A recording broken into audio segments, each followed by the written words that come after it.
Alô, boa tarde. Eu estou adiantando o material da outra disciplina, de automação e controle discreto, que eu ministro também.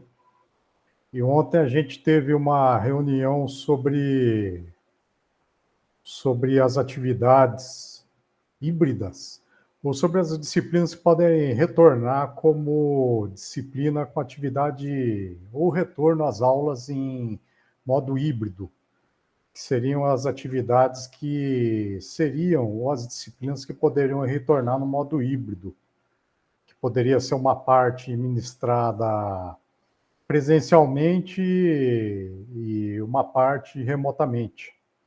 Ou as disciplinas que poderiam ser ministradas presencialmente, ou com uma parte da turma presencialmente. Só que a reunião de ontem foi mais para verificar e dar permissão para sinalização dos laboratórios, que mesmo retornando com uma parte presencial, pelo menos, vão ter que ser tomadas medidas de precaução em relação à pandemia, em relação à pandemia causada pelo coronavírus. Então, vão ter que ser sinalizados os laboratórios devido às precauções a serem tomadas em relação ao coronavírus, né?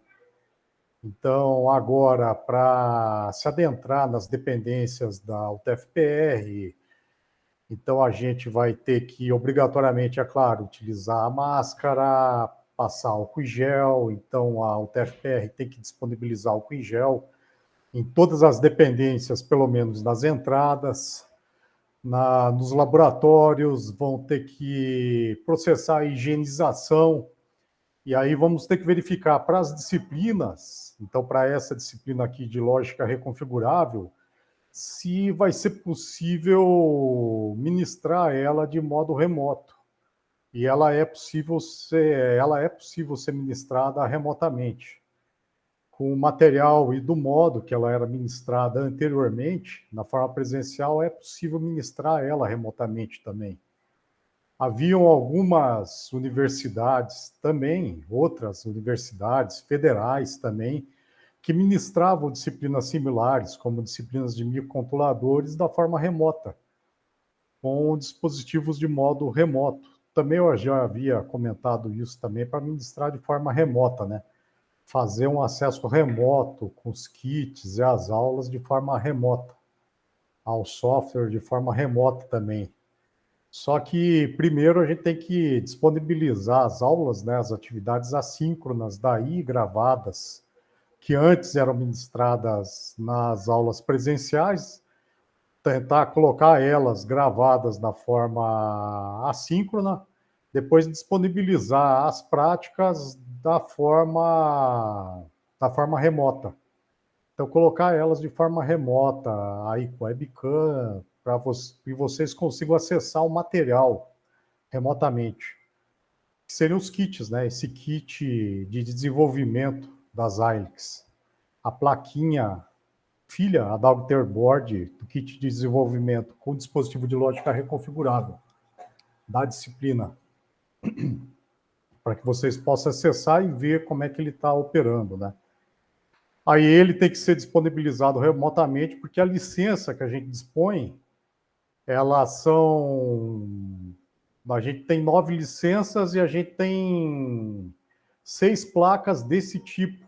As 9 licenças que a gente tem é para o ISE Design Suite, que é das Xilinx, e placa das Xilinx que a gente tem são 6 placas das Xilinx.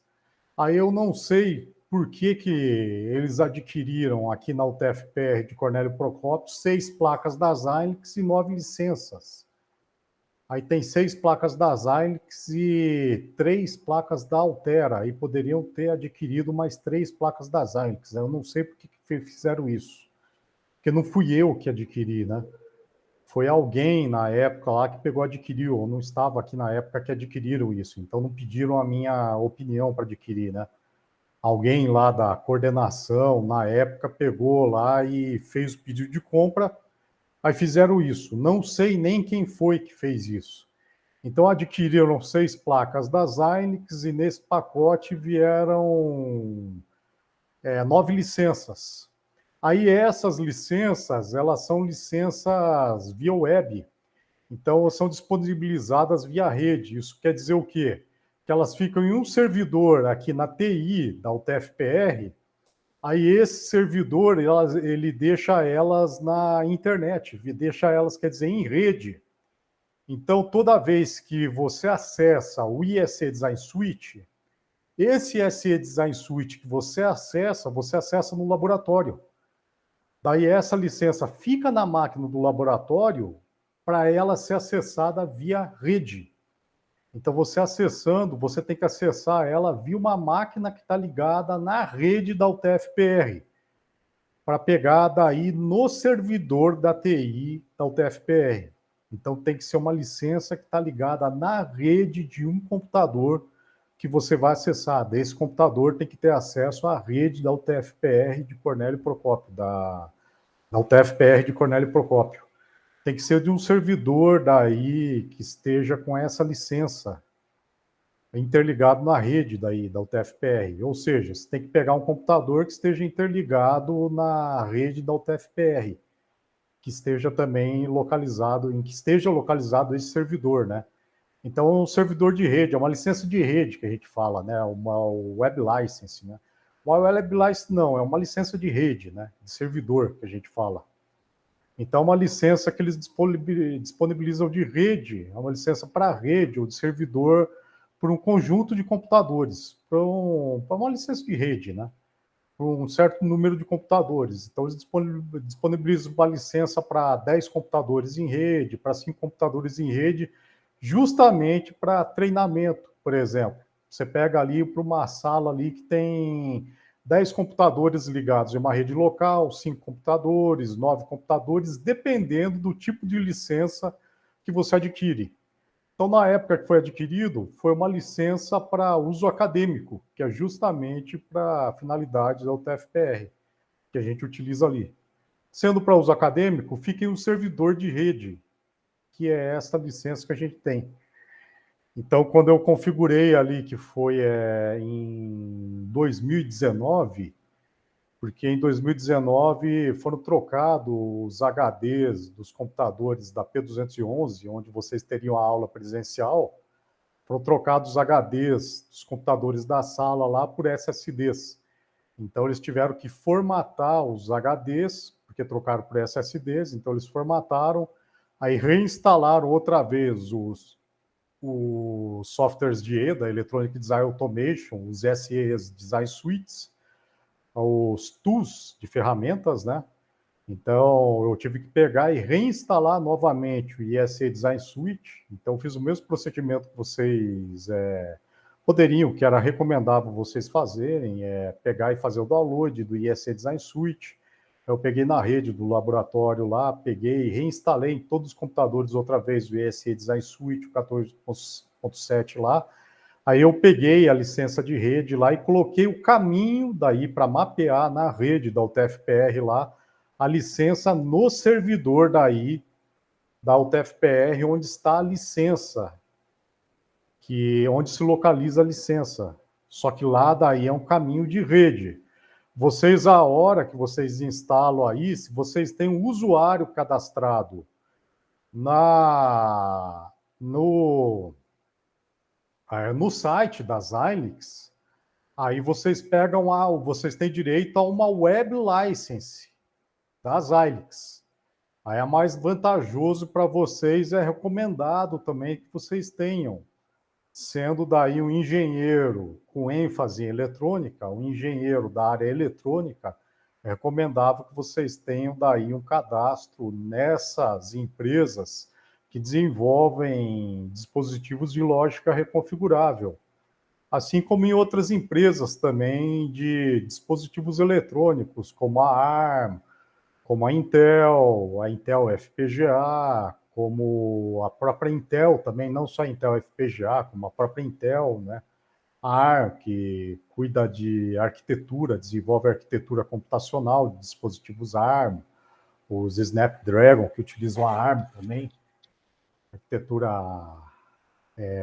para arquitetura dos processadores Snapdragon.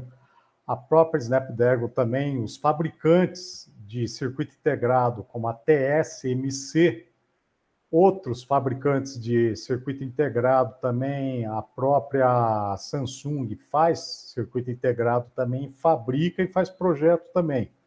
Então, ela não faz só, não fabrica e não faz o projeto só de telefone celular e outros equipamentos eletrônicos. Então, ela não faz só o design de telefone celular, ela também fabrica circuito integrado, né? Memória também eles fazem, né? Então, também fazer o cadastro na Samsung e nas empresas também, subsidiárias da Samsung, nas próprias empresas terceirizadas, nas subempresas da Samsung, que fazem o projeto de circuito integrado dela, né? Da Sony, a mesma coisa, as empresas de projeto delas também, né? Que fazem os projetos de circuito integrado da Sony. A Sony mesmo não fabrica circuito integrado. Então, ela não tem mais as empresas que fabricam o circuito integrado. Então, ela terceiriza a fabricação do circuito integrado dela. A TSMC é uma das que faz circuito integrado para ela. Aí a Apple também não fabrica nenhum circuito integrado. A Apple não fabrica nenhum circuito integrado. O que a Apple faz? Software e design de equipamento eletrônico. Também não faz projeto de circuito integrado mais. Então, não vale muito a pena partir para isso daí. A Apple talvez para software. Então, vale a pena você pegar, verificar e se cadastrar em algum site da Apple voltado à engenharia de software. Mas engenharia de software no Brasil não existe.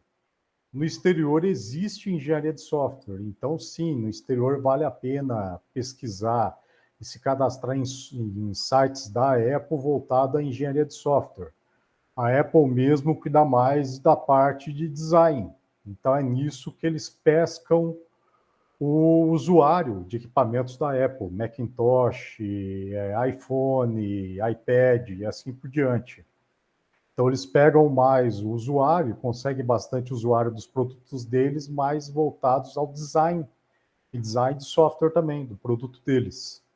O processador que eles utilizam para os produtos dele, Macintosh, é da Motorola. Então, por exemplo, da Motorola. A Motorola também, a Motorola é muito do que eles fabricam também de circuito integrado, terceirizado, eles passaram a terceirizar. Do telefone celular também, da parte da Motorola, eles não fabricam mais também, já terceirizaram faz tempo. A parte de telefone celular, de telefonia celular da Motorola, eles venderam faz tempo para a Google comprou, daí a Google comprou e depois vendeu outra vez.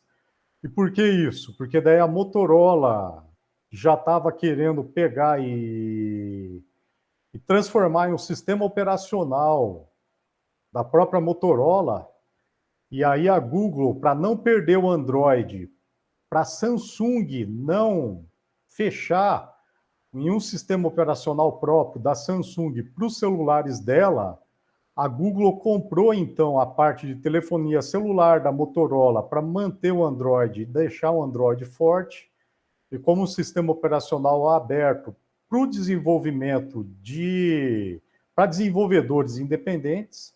Então, deixou a Google pegou e comprou a parte de telefonia celular, de desenvolvimento de telefonia celular da Motorola, a fábrica de telefone celular da Motorola, e depois que a Google comprou, ela própria pegou e vendeu depois para outros desenvolvedores de telefone celular essa fábrica de telefone celular da Motorola. Então, não é mais da Motorola os telefones celulares da Motorola. É de outro fabricante daí, a marca daí, né? Então, é Motorola, mas não é mais da Motorola daí a fabricação de telefones. É só a marca daí, Motorola, se mantém, o brand, né? Motorola. Passa a ser a Motorola, ela mantém a marca, né, a qualidade, tudo ali, mas não é mais, ela não detém mais os direitos, né? tal, do nome, né, da venda, tal. Quem ganha com isso, com o nome daí de venda, são outros daí, né? Outra empresa daí. Então eles fizeram isso. Até a Google, ela comprou e vendeu por um preço menor do que ela comprou. Para quê? Para manter o Android daí nos telefones da Motorola. Porque é para vender daí mais celulares com o sistema operacional Android no mundo, para concorrência com o iOS, da própria Apple também. Então é interessante verificar isso nesses softwares que tem. E na UTF-PR, essa licença que a gente tem do ISE Design Suite é a licença full daí. Porque nas placas que a gente comprou nos kits de desenvolvimento, nós compramos da Digilent, que é o Nexus 3, esse kit de desenvolvimento que a gente comprou. Na época que a gente comprou era o Nexus 3, e isso foi lá em torno de 2007, se eu não me engano. Então faz muito tempo atrás, a gente comprou o Nexus 3, depois eles lançaram o Nexus 4 em substituição ao Nexus 3, mas eles ainda vendem o Nexus 3 também. Depois eles lançaram o Nexus 4 em substituição ao Nexus 3. Então eles forneceram para a gente, junto com esses kits, a licença, e essa licença ela é uma licença completa, uma licença full do ISE Design Suite. Então, como a gente comprou esses kits, eles vieram com essa licença full. E ela é em rede também. Então, são 9 licenças daí para 9 computadores do laboratório P211. Então, essa licença ela tem alguns requisitos a mais também. Porém, a licença web que você consegue baixar do site da Xilinx, fazendo cadastro lá com um e-mail institucional, um e-mail geral, por exemplo, Gmail, Hotmail, eles não aceitam, que são os mais conhecidos. Você pegar um e-mail aqui do Brasil, específico aqui do domínio brasileiro, BR, como por exemplo, o e-mail do UOL, o e-mail aí um e-mail, por exemplo, do G1, da Globo, eles já conseguem aceitar, porque são e-mails específicos aqui de domínio BR, do Brasil. Eles conseguem aceitar nesses sites aí das Xilinx e da Intel. Intel Altera, de FPGAs, de dispositivos de lógica reconfigurável. Aí eles conseguem aceitar, te dão direito a mais licenças daí para você conseguir desses desenvolvedores de dispositivos de lógica reconfigurável e de ferramentas de EDA, de software também. Mas essas licenças, apesar de ter algumas restrições nas ferramentas delas, né, nos softwares delas, dessas ferramentas aí, também tem bastante flexibilidade nessas ferramentas aí. Um exemplo é que tem uma ferramenta lá para você desenvolver microcontroladores, do microcontrolador Microblaze do ISE Design Suite. Aí tem uma outra ferramenta também para desenvolvimento que vem com o ISE Design Suite, que é na Xilinx Design Tools. No Xilinx Design Tools, que é esse pacote de ferramentas aí, em que ele permite, que é o Xilinx Platform, se chama XPS, que é o Xilinx Platform Studio. Aí esse XPS, se você pegar a licença Web License, ele não abre com muitas, ele não vai abrir com muitas opções para você. Ele não vai chegar e abrir com muitas opções para você. Deixa eu ver se eu consigo compartilhar aqui.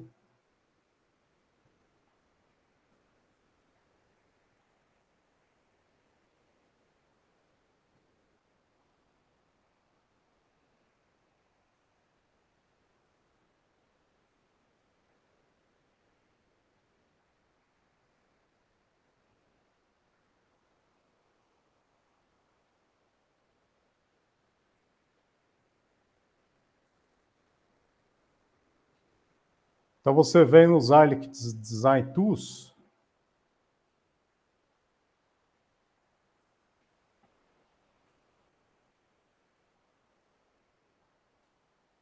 dá um exemplo, o XPS, você tem aqui, por exemplo, System Generation, que também é disponível na licença full.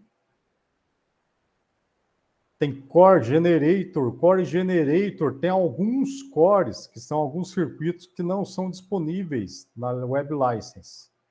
Core são circuitos já prontos que a Xilinx disponibiliza. O Xilinx, o XPS está aqui, Xilinx Platform Studio.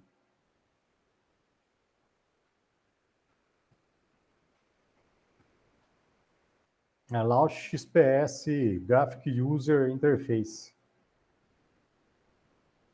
Esse XPS, ele vai deixar você desenvolver um microcontrolador.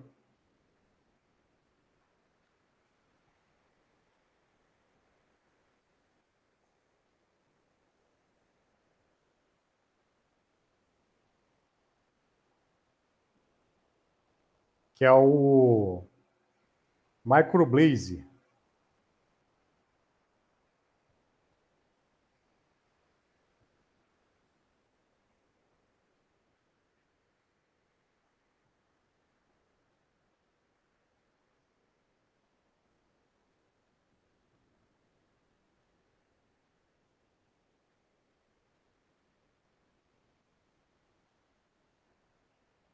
Para desenvolver um microcontrolador é complicado, porque ele tem que desenvolver todo o circuito do microcontrolador.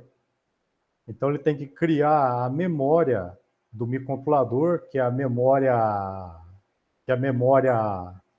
RAM, a memória principal do microcontrolador, que seria a memória RAM dele.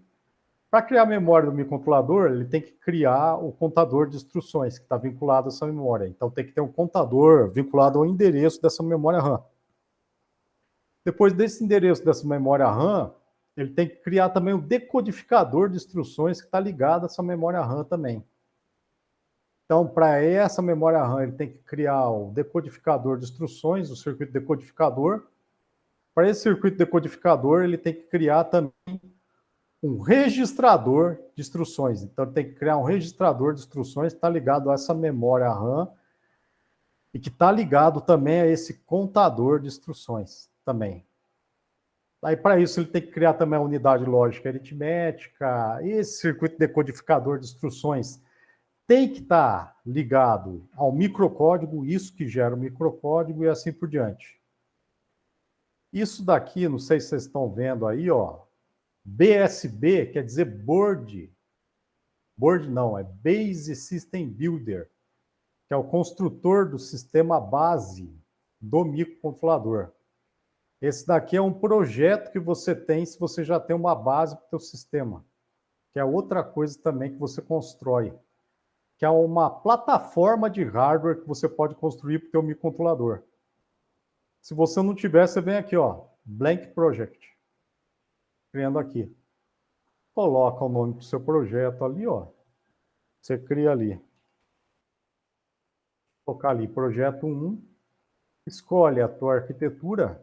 A gente está utilizando lá um microcontrolador que chama Spartan 6. Vou colocar o XC6 SLX 16. Está aqui. Que é o microcontrolador que a gente utiliza. Então, a Spartan 6, XC6 SLX 16. Esse invólucro CSG 324. Lembrando que CSG 324 quer dizer que ele tem 324 pinos em invólucro BGA. Speed grade aqui pode colocar -2 mesmo, deixar o que ele está aqui, ó.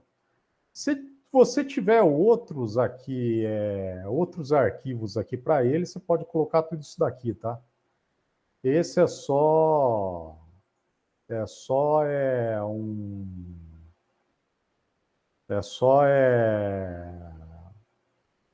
um exemplo, tá? Deixa eu colocar aqui, dar um OK.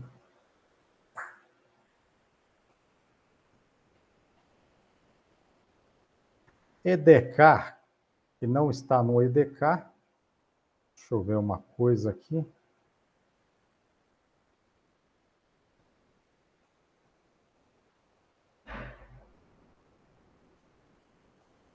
Opa, ele já deu um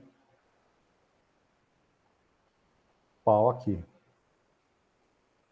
Ele já deu problema porque o meu ele não é... O meu ele já não tem a licença full.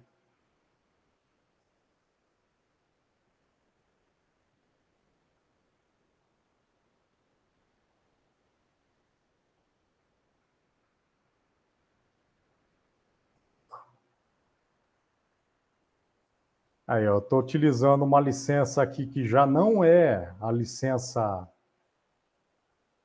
full dele para utilizar o Xilinx Platform Studio.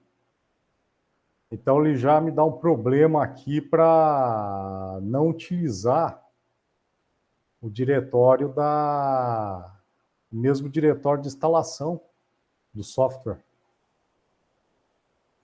para criar um projeto em branco.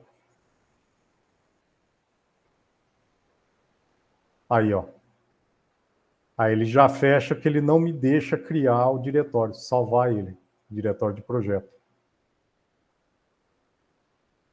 Ele não me deixa nem salvar e abrir o outro diretório.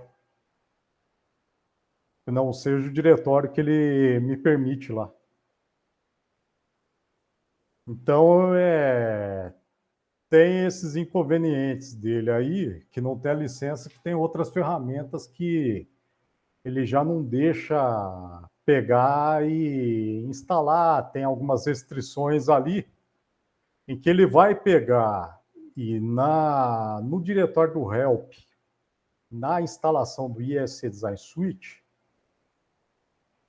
ele vai indicar do ISC Design Suite, ele já vai te indicar no License Tools quais são as ferramentas que você pode utilizar no próprio ISE, que você vai utilizar para o para os Xilinx Design Tools, ou seja, para os softwares que você pegou de Electronic Design Automation.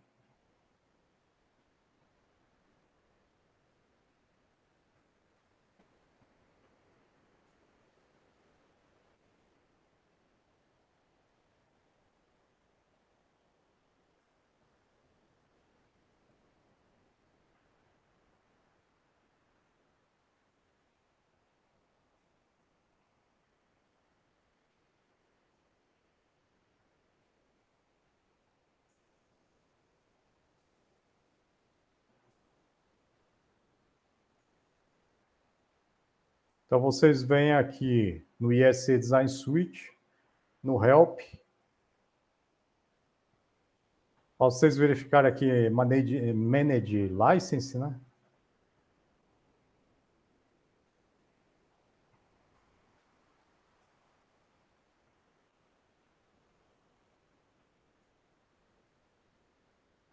E verificar para cá, vocês têm aqui a localização da licença e aqui embaixo o que é a licença que vocês têm, a localização da licença, vocês colocam aqui Copy License, tá? Aqui a Query License é o tipo de licença que vocês vão colocar. É Get my purchased license ou Locate existing license. Então vocês colocam a localização da licença de vocês aqui. Aí a licença vai aparecer aqui, vocês colocam set e depois refresh. E aqui vai aparecer daí o que é permitido pela licença de vocês. E a permissão que elas colocam. Então, o PlanaRed e o ISE, principalmente, o SDK, eles têm que estar habilitados, tá?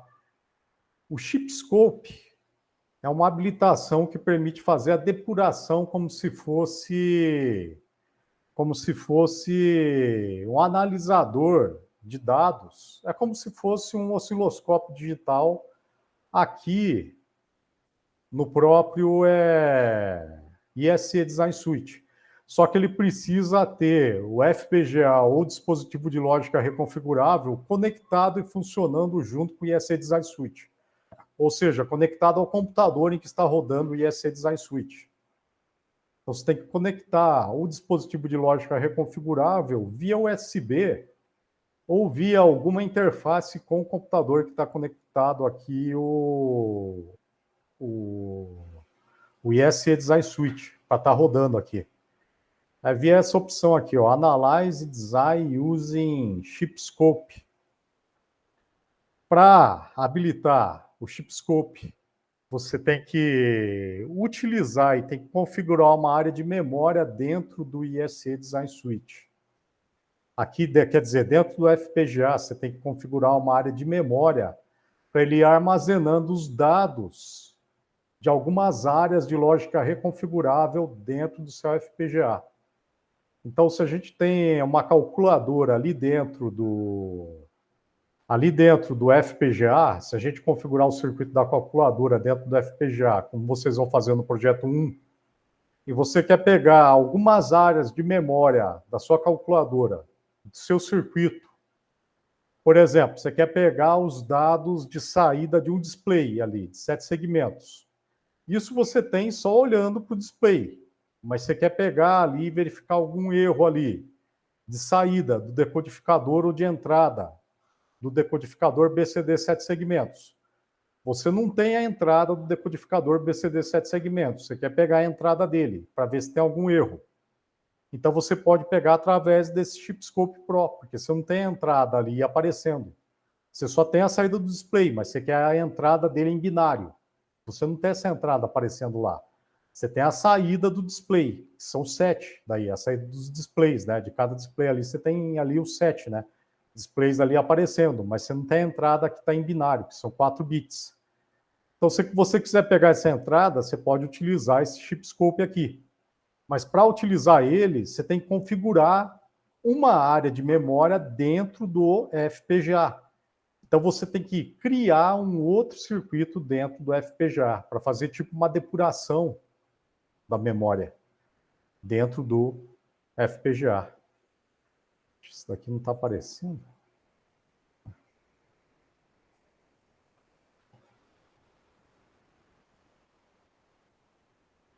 É nisso que é utilizado esse Chipscope aqui.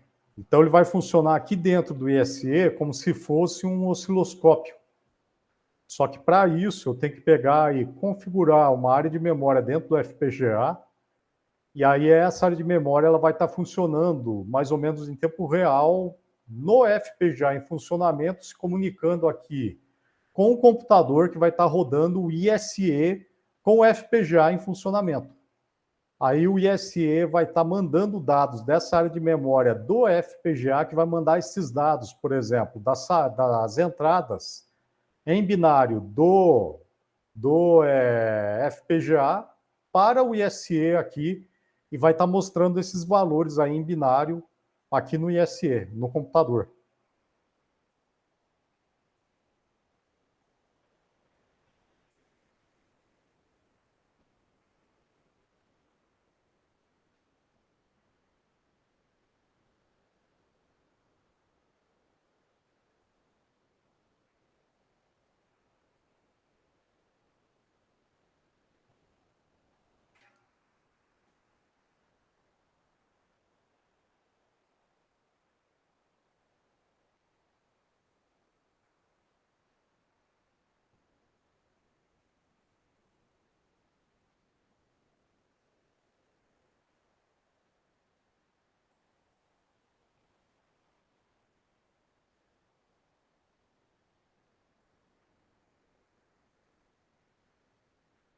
Tranquilo, mais alguma dúvida de vocês?